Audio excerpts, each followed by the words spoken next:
여러분 창세기 3장은 많이 읽으셨죠? 그렇죠? 네. 보통 제가 늘 반복해서 얘기하지만 성경 다시 한번 읽어보자 하면 어떻게 됩니까? 창세기 갔다가 1장, 2장, 3장, 4장 좀 가다가 또 이제 놓고 덮었다가 또 이제 마태복음 좀 갔다가 처음부터 슬럼프 오죠? 족보 막 나오니까 그러다가 아씨 이거 아닌가 보다 하고서 다시 새로운 새 기분 해가지고 창세기 가서 창세기 아마 1장, 2장, 3장은 수도 없이 읽으셨을 거예요. 그죠? 맞습니다. 그렇기 때문에 창세기는 누구보다 많이 알지만 그럼에도 불구하고 창세기 3장을 중심으로 한번 질문해 볼게요. 세상 사람들이 이런 얘기를 참 많이 합니다. 그 프린트물 맨 위에 보시면 하나님은 왜 이런 악한 세상을 그냥 내버려 두는가? 왜 이렇게 내버려 두죠?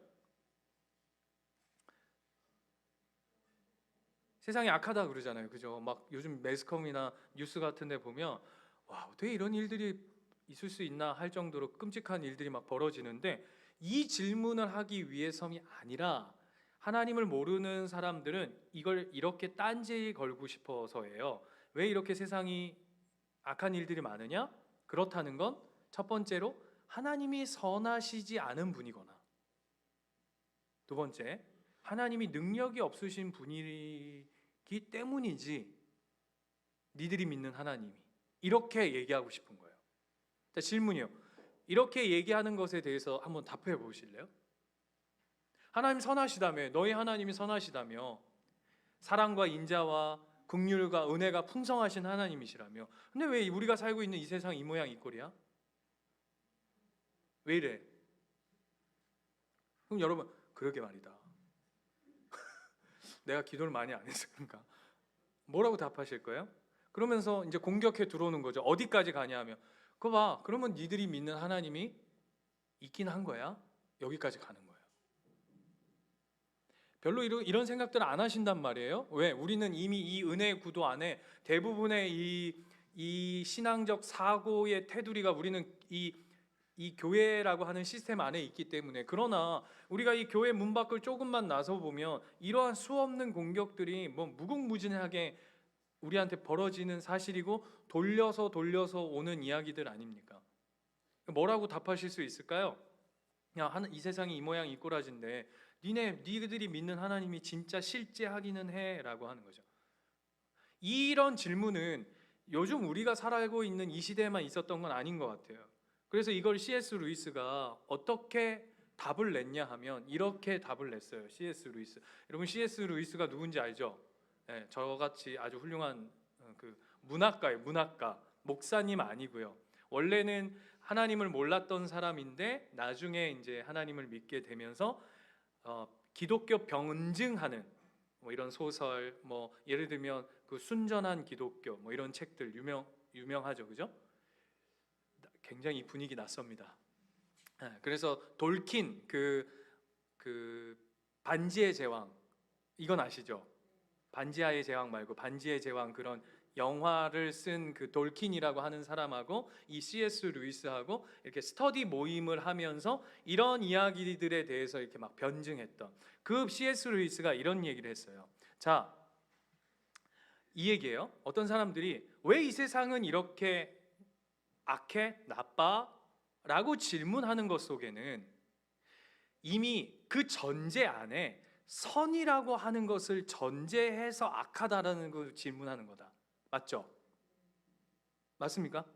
그죠? 그러니까 선이라고 하는 이 질문을 하는 이 세상이 왜 이렇게 잘못돼 있어? 왜 이렇게 왜 이렇게 나쁜 악한 세상이야? 라고 할 때는 그 사람이 가지고 있는 선이라고 하는 전제와 배경을 깔고 있다는 거예요.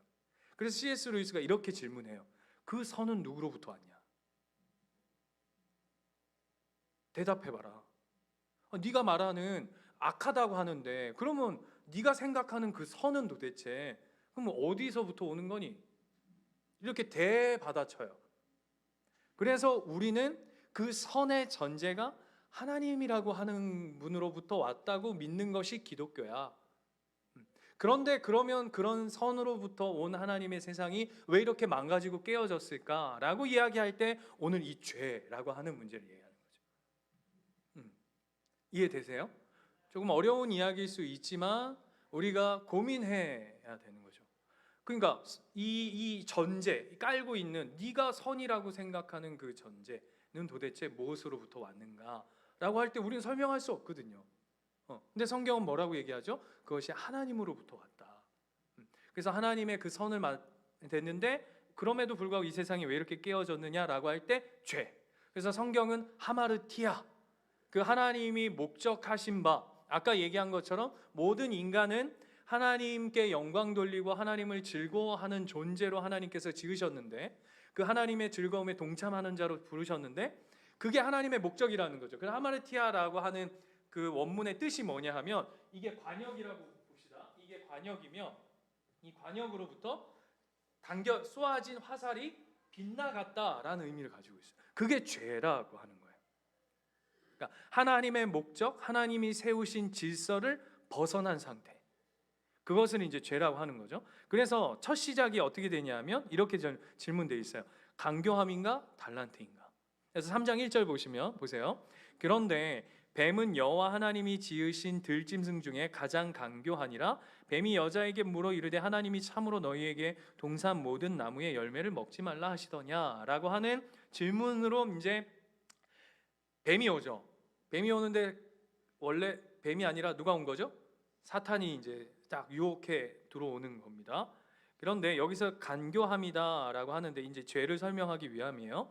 이 간교함이라는 단어는 신약으로 하자면, 여러분 우리 창세기 할 때 기억나십니까? 이 단어가 신약의 달란트라고 하는 단어와 같은 단어예요. 여러분 신약의 달란트는 뭐죠? 재능이잖아요. 재능. 우리 각자에게 주신 하나님의 은사와 재능이란 말이에요. 예를 들게요. 우리 석권 집사님은 달란트가 무엇이죠? 물고기 잡기. 뭐 달란트. 이 적막함을 제가 어떻게 채워야 될까요? 우리 집사님, 우리 다른 분이 얘기해 주셔도 됩니다. 우리 석권 집사님의 달란트. 리더십. 리더십, 마음이 좋다. 자, 빨리 넘겨야 될 것 같습니다. 자, 우리 정순섭 집사님의 달란트. 예, 뭐 한다고요? 말을 잘하신다. 또 자, 이런 게 있습니다. 또 누가 할까? 정희영 집사, 우리 권사님의 달란트. 예? 음식을 잘한다.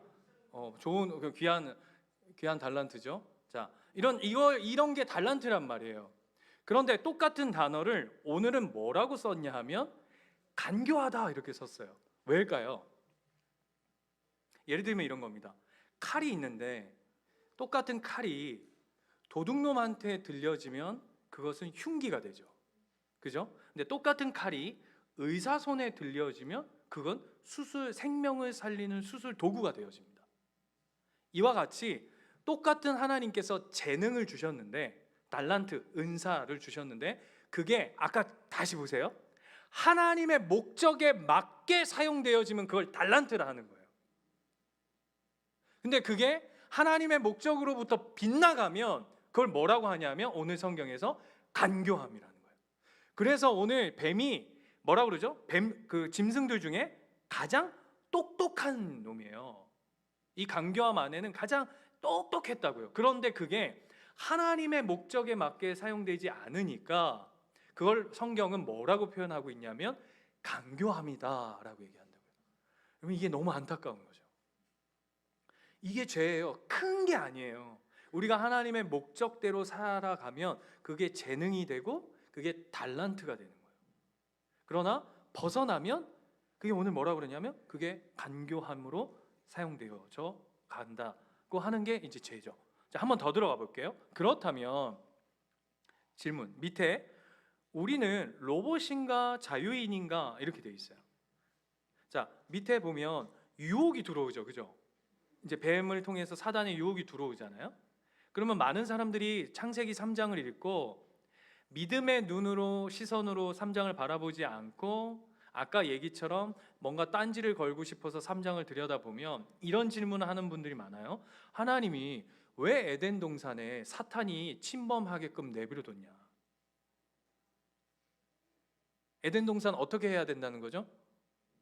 방어막을 딱 이렇게 따따따따 구축해가지고 그 어벤져스에 나오는 것처럼 이렇게 유리막 딱 쳐가지고 악한 것은 다 이렇게 딱 들어오면 전기 뭐나 이렇게 충격으로 딱 사라지거나 근접하지 못하게. 그래서 아담과 여자와 그 다 하나님의 선한 그 부분들만 딱 그 안에서 진짜 에덴 동산, 천국을 그곳에서 맛볼 수 있게끔 그렇게 해주셨어야지. 이걸 왜 이렇게 사탄이 와가지고 마음껏 이렇게 지들 마음대로 이렇게 유혹할 수 있게끔 이렇게 했냐라고 하는 질문들이 있단 말이에요. 여러분 어떻게 생각하세요? 그렇게 하면 하나님은 우리를 뭘로 만드신 거냐면 우리 그냥 로봇으로 만든 거죠.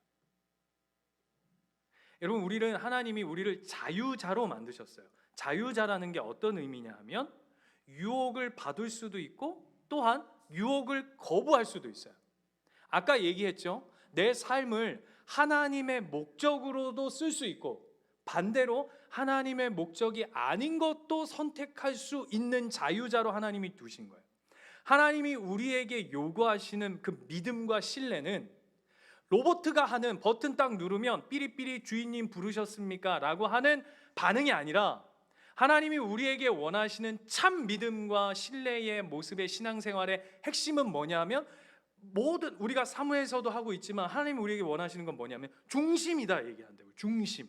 인격적 대상 안에 내가 저분을 힘과 억압과 폭력과 이런 어떤 두려움과 엄습함 안에서 내가 그냥 억지로 드려드리는 하나님 앞에 어떤 반응이 아니라 모든 것을 자유롭고 내가 선택할 수 있는 힘 속에서 그럼에도 불구하고 예를 들면 이런 거예요. 전지현도 있고 김태희도 있고 손예진도 다 결혼했네. 뭐 있죠? 막 예쁜 사람이 너무나도 많은 것 중에 구애나를 선택하는 왜 분위기가 이래요? 이걸 하나님이 기뻐하시는 거라고요. 이해되세요? 그래서 이 하나님이 나에게 가장 큰 만족이고 기쁨이고 즐거움입니다 라고 하는 그 인생 깊은 인격적 항복, 이걸 알아야 되는데 그걸 하나님이 기뻐하시는 거지. 야, 너 내가 이렇게 했으니까 너는 A를 눌렀으니까 A 다시를 발출해내고 내가 B를 입력했으면 너는 내가 500원 동전을 넣었으니까 500원에 합당한 코카콜라가 나와야 하는 이런 식의 어떤 우리를 로봇이나 비인격적인 존재나 노예나 이런 존재로 우리를 부르시지 않았다라고 하는 것이 오늘 이 유혹을 통해 보여주는 우리의 실존인 거예요. 그만큼 뭐죠? 하나님이 우리를 대우하고 계신다는 거예요. 하나님이 우리를 그런 존재로 하나님 우리를 여기신다는 거예요. 별로 안 놀라시네. 그러니까 왜 유혹했냐가 아니라 이렇게 질문해야 되는 거예요. 우리는 유혹마저도 하나님이 두실 수 있을 만큼 우리를 사랑하시는구나. 그러니까 가둬놓은 사랑 이거 아니잖아요. 그죠? 이거 아니라는 거예요. 그러면서 그 유혹이 우리 안에 어떻게 죄가 작용되어지는지를 오늘 좀 살펴보려고요. 사단의 유혹을 보면 첫 번째가 어떻게 하냐면 1절에 한번 보세요. 뭐라고 되어 있죠? 동산 모든 나무의 열매를 먹지 말라 하시더냐 이렇게 생각을 넣어요. 여러분 하나님이요 금령을 말씀하실 때 동산의 모든 나무의 열매를 먹지 말라 하셨습니까? 아니죠. 뭐라고 그랬죠? 네? 그렇죠. 동산의 모든 것을 네가 먹을 수 있는데 단 하나 선악을 알게 하는 동산 나무의 중앙에 있는 선악을 알게 하는 나무의 과실은 먹지 말라 이렇게 얘기했어요. 그런데 생각을 훅 집어넣는 거예요. 전체. 그랬더니 이걸 들은 여자예요. 여자가 하와 아니에요 아직. 그죠? 제가 이거 강조하는 이유가 아시는 분은 아시죠? 여자가 뭐라고 하냐면 이제 먹지도 말고 만지지도 말라 했대요. 맞습니까? 틀렸습니까? 뭐가 틀렸죠? 그렇죠. 먹지 말라 그랬지 만지지 말라 하지 않으셨어요. 여러분 잘 보세요. 생각이 들어오면 사람은 그 생각을 발전시킵니다.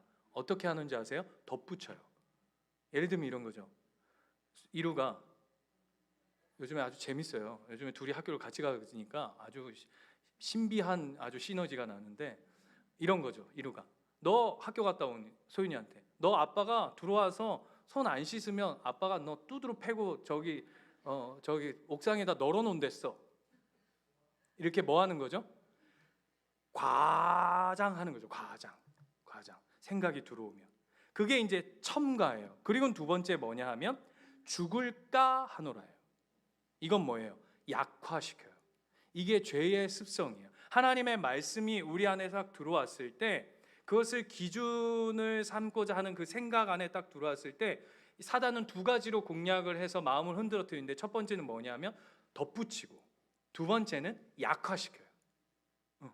너 이런 식으로 하면 엄마한테 혼날걸? 이런 거죠. 이해되세요?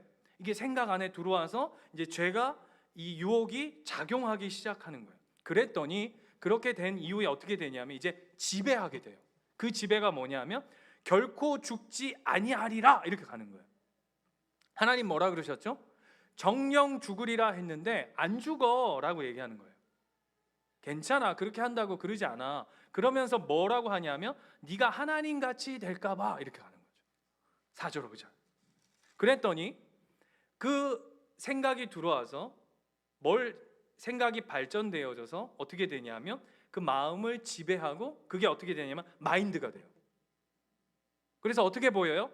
평소에는 아무렇지도 않게 선악을 알게 하는 나무의 과실이 어디 있다 그랬어요? 이 동산 중앙에 있다 그랬죠? 그죠? 그래서 그걸 동산 어느 곳을 거니든지 그 선악을 알게 하는 나무를 보이게끔, 그래서 그 선악을 알게 하는 나무의 그 명령이 내 삶의 중심이 되게끔 해놓으신 거잖아요. 그래서 생각해 보세요. 그냥 별 생각 없이 늘 보다가 생각이 들어와서 발전이 돼서 내 안에 지배되어지고 그게 내 안에 마인드가 되자 그 선악과가 어떻게 보이기 시작하냐 하면 먹음직스럽고 보암직스럽고 탐스럽기도 하게끔 내 안에 마인드로 딱 작용하는 거예요. 신앙생활 해보면 이런 일들이 참 많죠. 그죠? 어떤 생각이 딱 들어와요. 그래서 그 생각을 통해서 내 마음을 이게 뒤흔들죠. 그렇지 않아. 원래 하나님의 뜻이 그런 게 아니야. 이런 거야. 라고 하면서 이제 지배하고 너 그래 사람이 다 그러고 사니? 야 다른 교회 다니는 사람들 다 안 그러더라. 뭐 이런 식의 공격들, 유혹들이 하게끔 해서 괜찮아. 라고 하면 지배하면서 그 다음부터 이제 보면은 다르게 보이는 거예요. 그러면 어떻게 됩니까? 행동합니다. 어떻게 해요? 열매를 따먹고 남편에게도 줍니다. 이게 무슨 얘기냐? 생각을 집어넣어서 그 생각이 발전되고 그것이 내 삶을 지배하게 돼서 그것이 또한 내 삶의 마인드를 이루어내고 그것이 행동하게끔 되고 더 나아가서는 그게 삶이 되어버리죠. 이게 죄예요. 이게. 그런데 이 모든 것 생각 넣기, 발전, 지배, 마인드, 행동, 삶이 원하는 핵심이 뭐냐 하면 그것이 하나님으로부터 우리를 떼어내게끔 하는 거예요. 그게 핵심이에요. 여러분 우리 흔들어가지고 우리 잡아뜨리는 게 뭐 의미가 있습니까? 여러분 다시 생각해 보세요. 자 뒤에 가면 제가 질문을 던져놨는데 선악을 알게 하는 선악과 그 나무의 과실을 따먹는 게 뭐 그렇게 잘못된 일이에요? 에? 안 그래요? 여보세요? 잘못된 일이 그렇지 뭐 너무 믿음이 좋으셔가지고 그러니까 그냥 행동적으로 보자고요. 행동적으로 그냥 이거 물 하나 따가지고 너 이거 먹지 마라 그랬는데 물 이거 그냥 이렇게 마시는 게 그거 뭐 대단한 잘못이에요. 근데 그것이 가지고 있는 영적인 의미가 중요하기 때문인 거잖아요. 그것의 시작이 뭐냐 하면 생각의 자리를 딱 붙들어 매는 거라고요.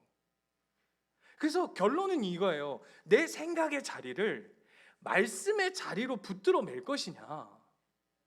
말씀이 아까 얘기한 것처럼 영적 분별력, 가지고 말씀이 기준으로 그 삶 안에 기준들을 삼아서 그것을 내 생각을 말씀으로 주관해서 집에 똑같잖아요. 보세요. 요 위에 써놓은 패턴들을 보세요. 말씀 넣기, 그죠? 그것이 발전되어져요. 묵상이죠, 그죠? 그 다음에 그것이 내 삶을 지배하죠.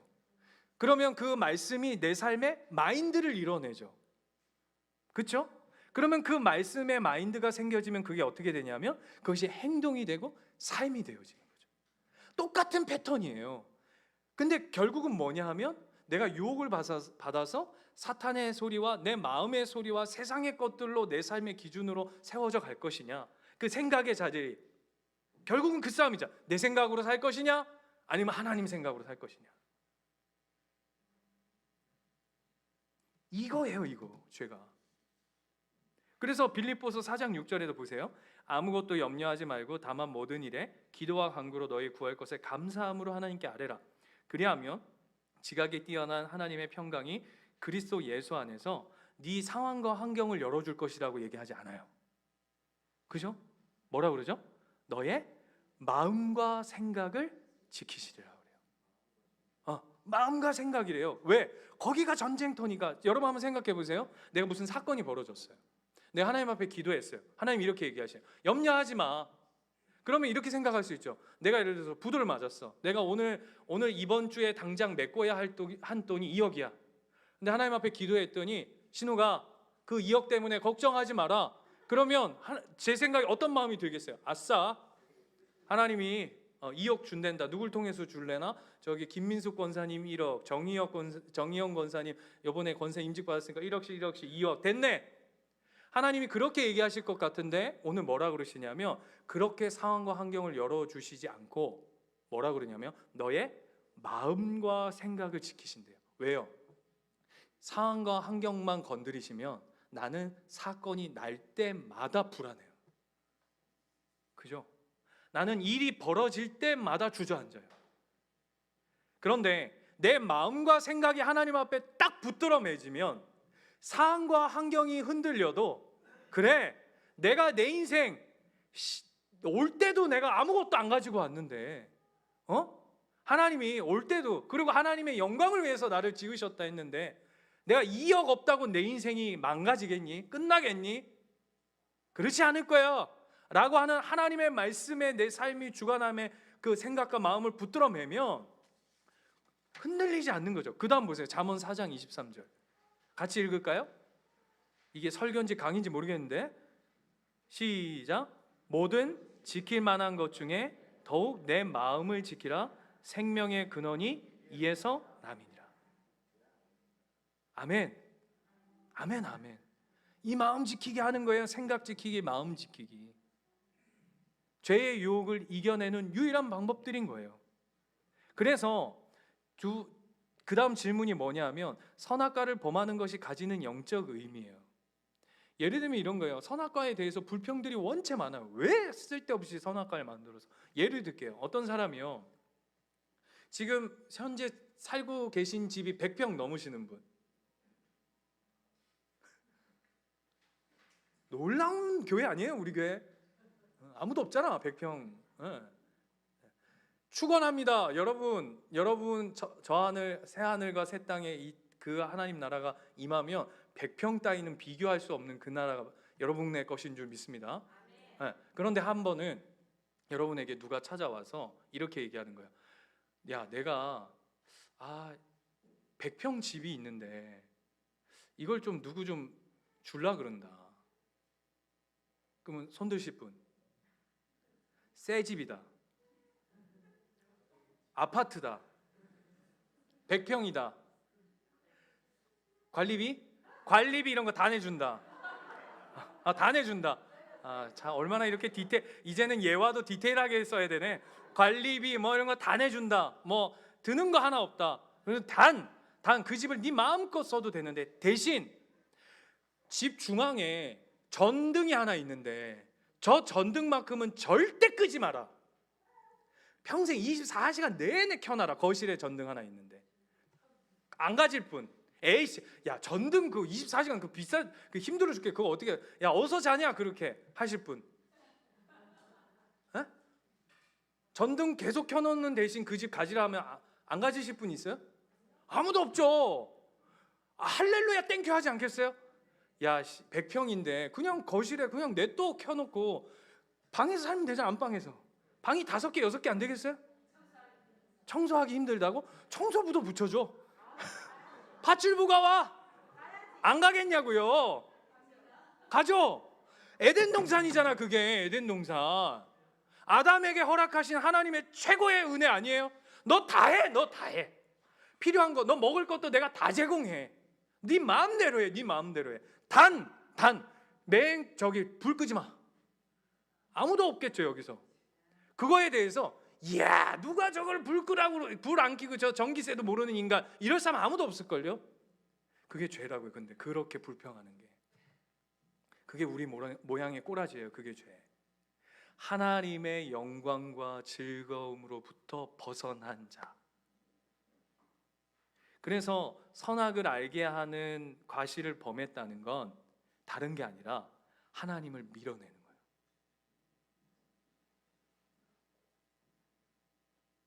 교만이에요. 그게 왕노릇이에요. 질서를 파괴하는 거예요. 그래서 그 사사기 21장 25절 이번 주 다음 세대 아이들 암송 구절이던데 이스라엘의 왕이 없으므로 각기 자기의 소견에 옳은 대로 행하였더라 라고 하는 게 죄죠. 그죠? 그 선악을 알게 선악과가 있어야 할 그 자리에 내가 서는 거예요. 그게 죄래요. 그래서 그 핵심은 뭐냐 하면 여러분 이 죄의 핵심은 뭐냐 하면 결국은 말씀이에요. 그죠? 선악을 알게 하는 나무의 과실을 따먹는 게 죄가 아니라요. 하나님의 말씀을 밀어내고 어기는 게 죄예요. 그걸 대표적으로 보여주는 사건이 어디냐 하면 마태복음 4장에 가면 예수님께서 사단의 시험을 받으시죠.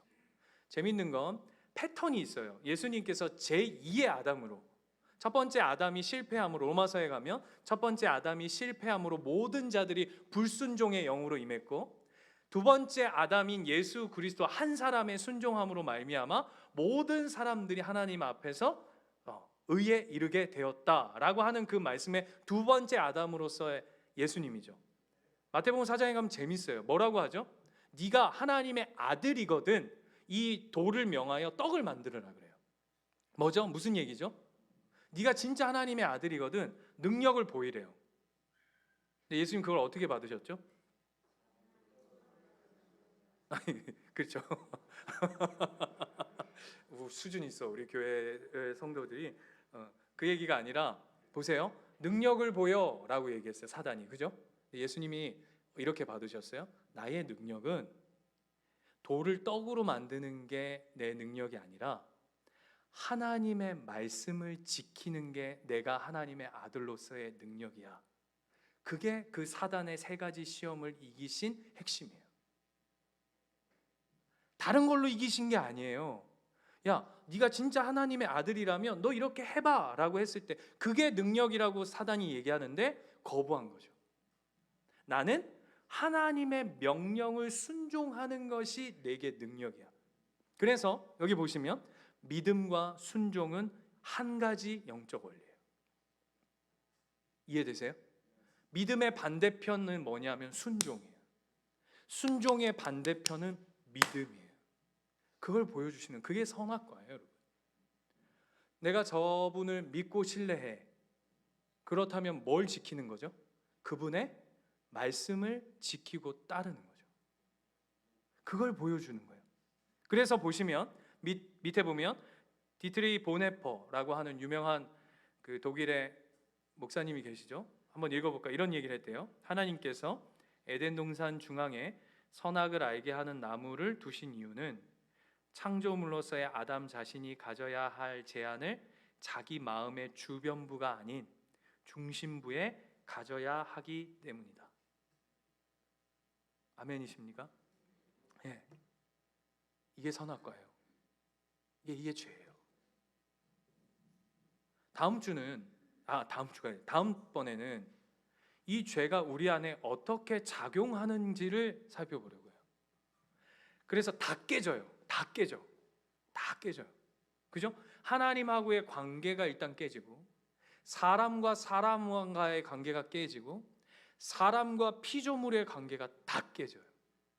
그걸 이제 죄가 얼마나 무섭고 그 파급력이 강력하고 심각하고, 그래서 하나님이 얼만큼 싫어하시냐면 자신의 독생자 아들을 십자가에 내몰아 눈 감고 모른 척 하시면서 그냥 십자가에 내버려 두실 만큼 싫어하시는 게 이 죄다. 우리가 교회 안에서 요즘에 죄 얘기 안 하죠. 죄 얘기하면 교회 안 옵니다. 자꾸 교회가 불편한 얘기해요. 안 그래도 살기 힘든데. 아니요, 여러분. 우리의 본질을 뚫어봐야, 우리가 어떤 존재인지 알아야 하나님 앞에, 그래서 은혜도 아는 거예요. 죄가 무엇인지 정확히 모르는 사람은 구원이 무엇인지도 모르고요, 죄가 무엇인지 정확히 모르는 사람은 내가 받은 은혜가 뭔지 모르는 거예요. 그래서 심각하게 거부하고 거절하고 우리의 삶 속에 둬야 하는 거예요. 이 모든 것들이 이 죄로부터 말미암았다는 거. 그래서 여러분 한 가지 기억하고 계세요. 우리 안에 하나님이 세우신 모든 목적이 틀어지고 빗나가는 그것으로부터 죄는 시작되어집니다. 그래서 말씀으로 채우셔야 돼요, 여러분. 뭐 할 수 있겠습니까? 뭐 할 수 있겠어요? 넣으세요. 우리 목사님 저 뭐 자꾸 성경 읽으라 하고 뭐 큐티하라 하고 뭐 이런 거 자꾸 시키노. 제가 저와 여러분의 그 죄성과 꼬라지를 누구보다 잘 알기 때문이에요. 제가 제 꼬라지를 아는데 사람이 그렇게 쉽게 안 변하기 때문이에요. 하나님 앞에 붙들어 매지 않으면 안 변한다고요. 제가 수요일날 한 이야기예요. 수요일날 한 이야기. 이야기하고 마칠게요. 그 사이렌, 제가 사이렌 수요일날 얘기했어요. 사이렌 들어보셨어요? 사이렌? 오디세이에 나오는 여신, 그 뭐 여신이라 해야 돼. 아무튼 마녀 사이렌. 여러분 다 아세요. 누군지. 누구라 그랬죠?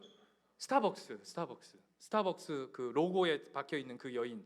그게 사이렌이거든요. 그래서 사이렌 오더예요. 처음 들어보셨나? 사이렌 오더예요. 그래서 이 사이렌이 무슨 여신이냐면 감미로운 소리와 노래를 불러가지고 뱃사람들을 다 미혹해가지고 죽게 만드는 이 사이렌. 그래서 오디세이에 보면 그 이야기가 나오죠. 그런데 오디세이에 보면 그 선장이 뭐라 그러냐면 그 여신과 맞짱 한번 뜨겠다 해요. 그래서 어떻게 하냐면 돛대에다가 자기를 꽁꽁 묶으라 그래요. 그랬더니 사이렌 여신이 와서 그 선장을 막 꼬셔댑니다. 막 감미로워가지고 그 선장이 횟가닥 가요. 그 여신이 노래하고 막 하는 거에 완전히 가가지고 뭐라고 하냐면 자기 옆에 선원들한테 이거 풀으라고, 빨리 풀으라고. 야, 이거 풀어줘라. 막 울어. 나 이거 풀어줘라. 나 이거 풀어줘야 산다. 나 아까 내가 얘기했던 거, 나 꽁꽁 묶으라고 한 거, 내가 그 거짓말이니까 나 지금 이거 좀 풀어줘라. 그랬더니 선원들이 어떻게 하냐면 더 묶어요. 더 막 그냥 막 죽으라고 묶어요. 아마 죽지 않을 정도로 막. 그리고는 만신창이가 돼요. 그런 나중에 정신 차리고 일어나 보니까 배는 완전 난장판이 돼 있고 자기는 여전히 그 기둥에 묶여 있는 거예요. 그래서 이제 겨우 그 시험에서 이겨내가지고 배를 타고 막 가니까 그 전에 이제 사이렌한테 유혹받아서 간 시체들의 뼈다구들이 그냥 쌓인 섬이 이렇게. 이 기둥이 뭘까요?